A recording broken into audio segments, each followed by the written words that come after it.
Shalom, salam damai sejahtera bagi semua saudara dan saudariku di dalam nama Tuhan Yesus. Bersama saya Pendeta Resta Karo-Karo menemani semua pemirsa dalam belajar sekolah sahabat 777. Belajar sekolah sahabat 7 menit selama 7 hari setiap jam 7 malam. Harapan kami semua pemirsa tetap mengikuti kami dalam akun YouTube Bakti Channel. Kita telah tiba dalam pelajaran sekolah sahabat, pelajaran yang ketujuh, Hukum dan Kasih Karunia, tepatnya hari Rabu, tanggal 10 November, dengan judul pembahasan Seorang Budak di Mesir. Mengawali pelajaran ini, mari kita undang kuasa Tuhan, kita bersatu di dalam doa. Bapa yang penuh kasih, kembali kami belajar dari pelajaran sekolah sahabat. Urapi kami dengan kuasa Roh Kudus Tuhan, agar kami dapat memahaminya, serta dapat kami hidupkan dalam kehidupan kami. Bapa, berkati semua pemirsa, Tuhan memberikan rancangan yang terbaik bagi mereka. Ampunkan kami dari setiap kesalahan kami, dalam nama Yesus kami berdoa.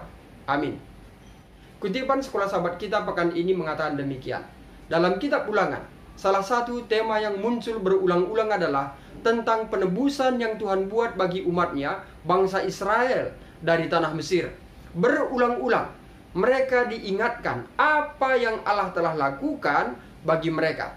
Lalu Tuhan membawa kami keluar dari Mesir dengan tangan yang kuat dan lengan yang teracung, dengan kedahsyatan yang besar dan dengan tanda-tanda serta mujizat-mujizat. Ulangan 26 ayat 8. Lihat juga Ulangan 16 ayat 1 sampai ayat yang ke-6. Faktanya, di sepanjang perjanjian lama, cerita dari peristiwa keluaran sering dirujuk untuk menjadi satu contoh kelepasan besar Allah dari perbudakan dan perhambaan di Mesir melalui kasih karunia-Nya.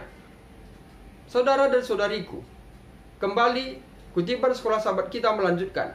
Sebab aku telah menuntun engkau keluar dari tanah Mesir dan telah membebaskan engkau dari rumah perbudakan dan telah mengutus Musa dan Harun dan Miriam sebagai pengajarmu. Mika 6 ayat yang keempat. Bahkan dalam perjanjian baru, ide ini juga muncul, di mana peristiwa keluarnya bangsa Israel dari Mesir oleh kuasa Allah yang besar adalah sebuah lambang dari keselamatan oleh iman di dalam Kristus. Karena iman maka mereka telah melintasi Laut Merah sampai seperti melintasi tanah kering. Sedangkan orang-orang Mesir tenggelam ketika mereka mencobanya juga. Ibrani 11 ayat 29. Lihat juga 1 Korintus 10 ayat 1 sampai ayat yang keempat. Pelajaran sekolah sahabat kita mengajak semua pemirsa untuk membaca Ulangan 5 ayat 6 sampai 22. Di mana Musa mengulangi hukum tersebut. 10 perintah, yaitu ketentuan dasar dari perjanjian mereka dengan Yahweh. Coba perhatikan hukum keempat dan alasan diberikan hukum tersebut. Apa yang sedang disampaikan di sini yang menyatakan realitas dari hukum dan kasih karunia? Musa mengulangi perintah dasar untuk beristirahat pada hari ketujuh. Tetapi dia memberikan sebuah penekanan tambahan pada hukum tersebut. Artinya apa?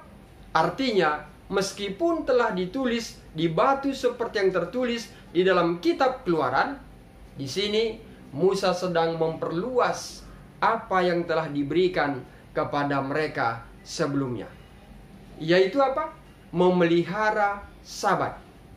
Ini bukan hanya sebuah atau sebagai peringatan akan penciptaan, tetapi juga sebagai sebuah peringatan akan penebusan. Jadi hari Sabat yaitu peringatan akan penciptaan dan juga penebusan dari Mesir.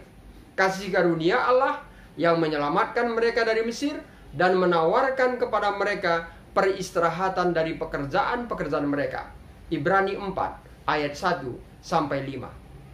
Sekarang, sebagai respons terhadap kasih karunia yang Allah berikan, mereka perlu untuk menyatakan kasih karunia kepada orang-orang lain. Jadi, dalam kasus ini, Sabat hari ketujuh bukan hanya menjadi sebuah lambang yang kuat dari penciptaan, tapi juga lambang yang kuat dari penebusan dan kasih karunia. Ini sangat luar biasa. Mari kita lihat bahwa setiap orang di dalam sebuah keluarga bukan hanya anak-anak, tetapi juga di sana ada para hamba dan juga ada hewan-hewan dan bahkan orang-orang asing di antara mereka bisa beristirahat. Sangat luar biasa. Dan kemudian hari Sabat memperluas kasih karunia yang diberikan kepada orang Yahudi. Kepada siapa? Kepada orang lain juga. Bukan saja kepada orang Yahudi, bahkan kepada mereka yang berada di luar dari orang-orang yang berada dalam perjanjian itu sendiri. Dan kasih karunia itu ditemukan di dalam hukum Allah. Ini sangat luar biasa. Selanjutnya, apa yang Allah telah lakukan dengan penuh kemurahan kepada mereka, yaitu mereka harus lakukan untuk orang lain, juga.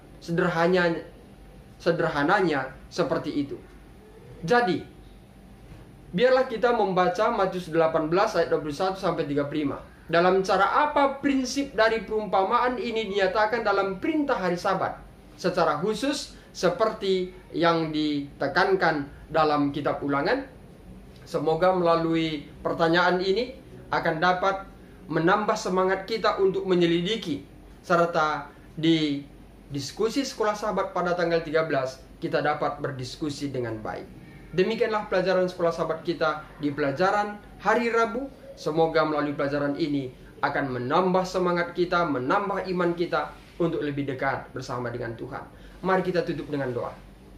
Terima kasih Bapa di sorga, kami sudah belajar dari pelajaran sekolah Sabat hari Rabu. Kiranya melalui pelajaran ini diingatkan bahwa hari Sabat bukan saja peringatan akan penciptaan, tapi juga peringatan akan penebusan dan kasih karunia.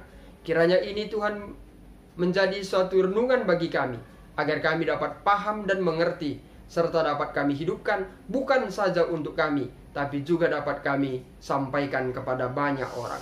Terima kasih Bapa di sorga, banyak pelanggaran yang kami perbuat, ampunkanlah kiranya. Terpujilah nama Tuhan, di dalam anak-Mu Yesus, kami berdoa dan mengucap syukur. Amin.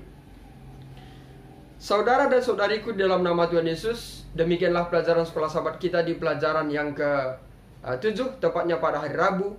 Saya Pendeta Resta Karo-Karo pamit undur diri, dan akhir kata saya sampaikan, Tuhan Yesus memberkati.